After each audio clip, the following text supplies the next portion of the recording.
సాయిరామ్. అఖిలాండ కోటి బ్రహ్మాండ నాయక రాజాతిరాజా యోగిరాజ పరబ్రహ్మ సచ్చిదానంద సమర్థ సద్గురు సాయినాథ్ మహారాజుకి జై. మన సాయి భక్తులందరికీ గురువారం శుభాకాంక్షలండి. అందరూ ఎలా ఉన్నారు ఫ్రెండ్స్? ఏం చేస్తున్నారండి?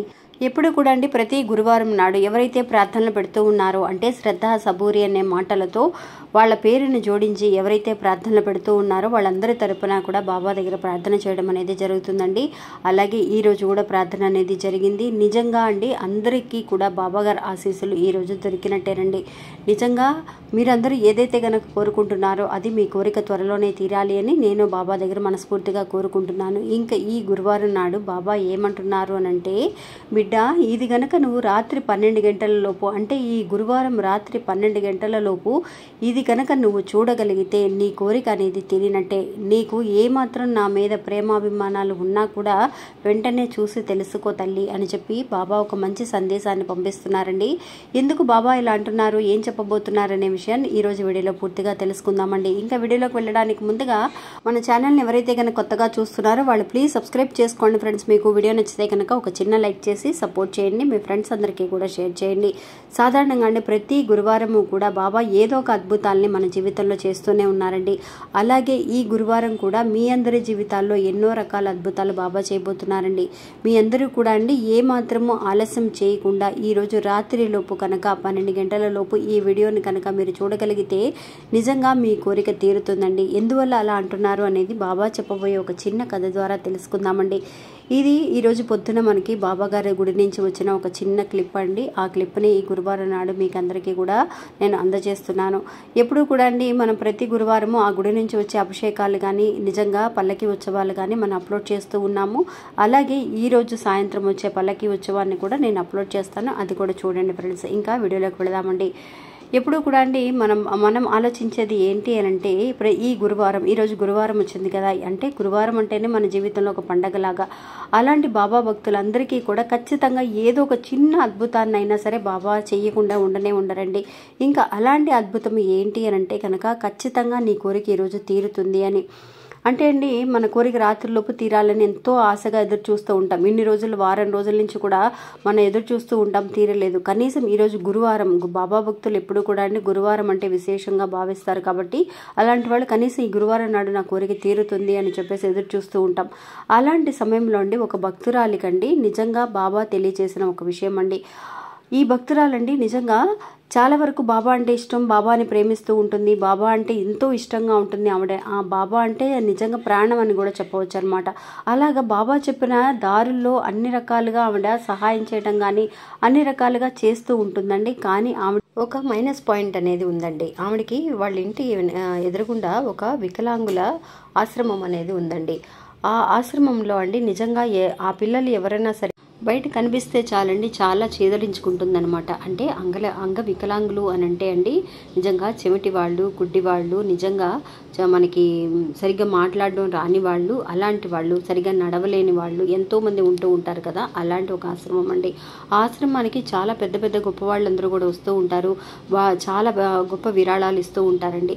వాళ్ళని వచ్చిన వాళ్ళందరినీ కూడా ఎందుకు అలా ఇస్తున్నారు, నిజంగా అలాంటి పిల్లలు బతికుండి ఏం చేయాలి అని అన్నట్టుగా మాట్లాడుతుందండి. వాళ్ళు సాధించబోయేది ఏముంది, వాళ్ళకి ఎలాగో కళ్ళు కనిపించడం లేదు, కళ్ళు కనిపించకపోతే ప్రపంచంలో ఏం చూడగలుగుతాం, ఏం సాధించగలుగుతాం, వాళ్ళు బతికి ఏం చేయబోతారు, ఎందుకు వాళ్ళకి ఇలాంటి విరాళాలు ఇస్తున్నారు అని చెప్పేసి వాళ్ళందరికీ వచ్చిన వాళ్ళందరితో మాట్లాడుతూ ఉంటుంది. వాళ్ళందరూ కూడా తిడుతూ ఉంటారండి ఆవిడ్ని.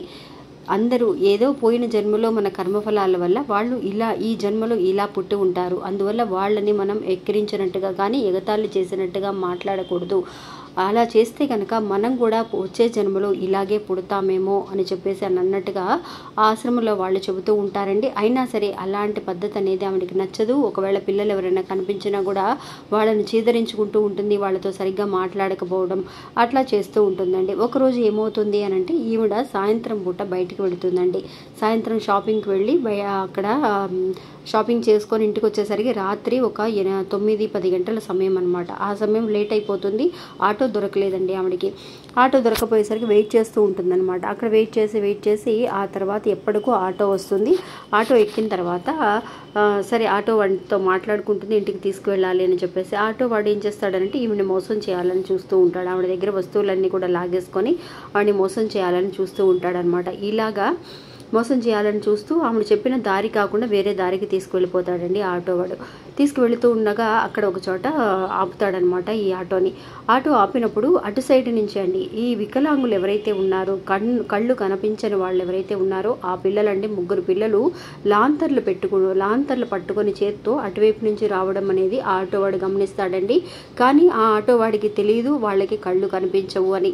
ఆ లాంతర్లు అలా పట్టుకొని వెళుతూ ఉండగా వాళ్ళు చీకట్టుగా ఉంది కదా ఇలాగా అని చెప్పి, అందువల్ల వచ్చేసి వాళ్ళు ఆ లాంతర్లు పట్టుకొని వస్తున్నారని అనుకొని ఆటోవాడు అక్కడికక్కడే ఆమెని వదిలేసేసి వెళ్ళిపోతాడండి.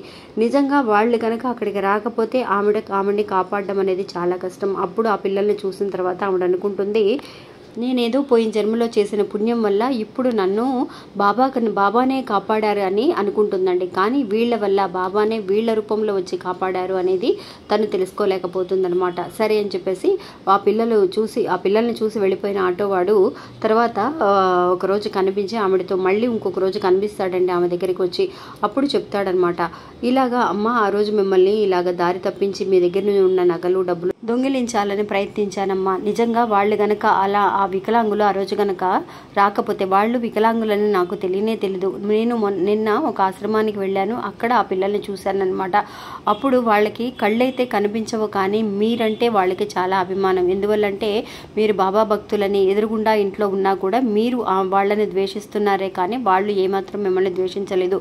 ఇప్పుడు మీ ప్రాణాలు కాపాడింది కూడా వాళ్లే. ఆ లాంతర్లు పట్టుకొని రావాలన్న ఆలోచన అనేది వాళ్ళకి ఎందుకు వచ్చింది? ఆ లాంతర్లు ఎందుకు పట్టుకున్నారు? అలాగ వాళ్ళు అసలే కళ్ళు కనిపించని వాళ్ళు, గుడ్డి వాళ్ళు, ఇంకా లాంతర్ తీసుకువెళితే ఏంటి, తీసుకువెళ్ళకపోతే ఏంటి అని నాకు సందేహం వచ్చి ఎందుకు ఇలా లాంతర్లు తీసుకువెళ్తున్నారు అని చెప్పేసి నేను ఆ పిల్లల్ని వెళ్ళి అడిగినప్పుడు ఆ పిల్లలు చెప్పారనమాట, మాకంటే కళ్ళు కనిపించవండి, ఎదురుగుండా ఎదురుగా వచ్చేవాళ్ళు ఎవరైనా సరే దుర్మార్గులు, వాళ్ళకి ఏదైనా సరే తప్పుడు ఆలోచనలు ఉన్నా కూడా వాళ్ళని సరైన దారిలో నడిపించడం కోసం, వాళ్ళకి ఒక మంచి వెలుగుని చూపించడం కోసం, అంతేకాకుండా మేము ఇలా వెళుతూ ఉన్నాము కదా అని చెప్పేసి మమ్మల్ని ఎవరు కూడా తోసేయకుండా సరైన దారిలో వెళ్ళడం కోసమే మేము ఈ లాంతర్ని ఉపయోగించాలి అని చెప్పి మాకు మా ఆశ్రమంలో తెలియచేశారు.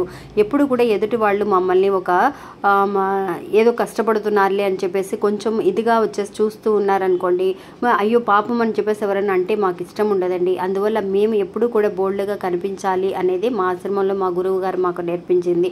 అందువల్ల అదే దారిలోనే మేము వస్తూ ఉన్నాము అని చెప్పి ఆ పిల్లలు చెప్పారమ్మా అని చెప్పేసి ఆటోవాడు ఆవిడికి చెప్పాడనమాట. చెప్పినప్పుడు ఆవిడికి అర్థమవుతుంది, అవును కదా నిజంగానే బాబానే వీళ్ళ రూపంలో వచ్చారు, వీళ్ళు కనుక రాకపోతే ఈ ఆటోవాడి చేతిలో కనుక నేను దొరికి ఉంటే కనుక చాలా వరకు కూడా నేను ఎంతో హింస పాలయ్యేదాన్ని అని చెప్పి బాధపడుతూ ఆ ఆశ్రమానికి వెళుతుందండి. వెళ్ళి ఆ ఆశ్రమంలో ఉన్న పిల్లలందరికీ కూడా, ఎవరైతే వికలాంగులు ఉన్నారో వాళ్ళందరికీ కూడా ఇంతవరకు ఎవరూ చేయని సహాయాన్ని ఆవిడ చేయాలని నిర్ణయించుకుంటుందన్నమాట.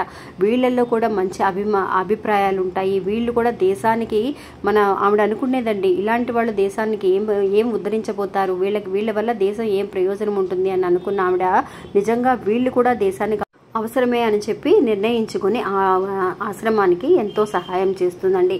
నిజంగా అండి ఈ భూమి మీద పుట్టిన ప్రతి జీవి కూడా పుట్టాడు అని అంటే జన్మనిచ్చిన ప్రతి జీవి కూడా ఏదో ఒక కారణం వల్లే పుడుతూ ఉంటారండి. అంతేకాని వాళ్ళు అంగవిహీనంగా ఉన్నారని, అంగవికలాంగులని ఎవరు కూడా మనం హేళన చేసి మాట్లాడకూడదు. ఎవరైతే ఈ వీడియో చూస్తున్నారో వాళ్ళకి కనీసం మనసు అనేది, ఇలాంటి ఆలోచన ఎవరికైనా ఉన్నా, ఒకవేళ వాళ్ళని ఎదురుగుండా ఎవరైనా సరే కనిపించినా సరే వాళ్ళకి ఒక సహాయం చేయాలని అనుకోవాలే కానీ వాళ్ళని చులకన చేసి మాట్లాడకూడదు. అలా చేసినప్పుడే ఆ భగవంతుడు నీకు కూడా సహాయం చేస్తాడు, నీ కోరిక కూడా తీరుస్తాడు అని చెప్పి బాబా మనకి ఈ కథ ద్వారా తెలియచేస్తున్నాడండి. ఇది నిజంగా అవునా కాదా అనే విషయాన్ని నాకు కమెంట్స్లో తెలియచేయండి ఫ్రెండ్స్. ఇంకా ఇది అండి ఈరోజు మన వీడియో. ఈ వీడియో కూడా మీ అందరికీ ఎంతో ఉపయోగపడుతుందని అనుకుంటున్నాను. నచ్చితే కనుక ఒక చిన్న లైక్ చేసి సపోర్ట్ చేయండి. మీ ఫ్రెండ్స్ అందరికీ కూడా షేర్ చేయండి. మళ్ళీ మంచి ఇంకో వీడియోలో మళ్ళీ కలుస్తాను. అంతవరకు సెలవు. నమస్తే. ఓం సాయిరామ్.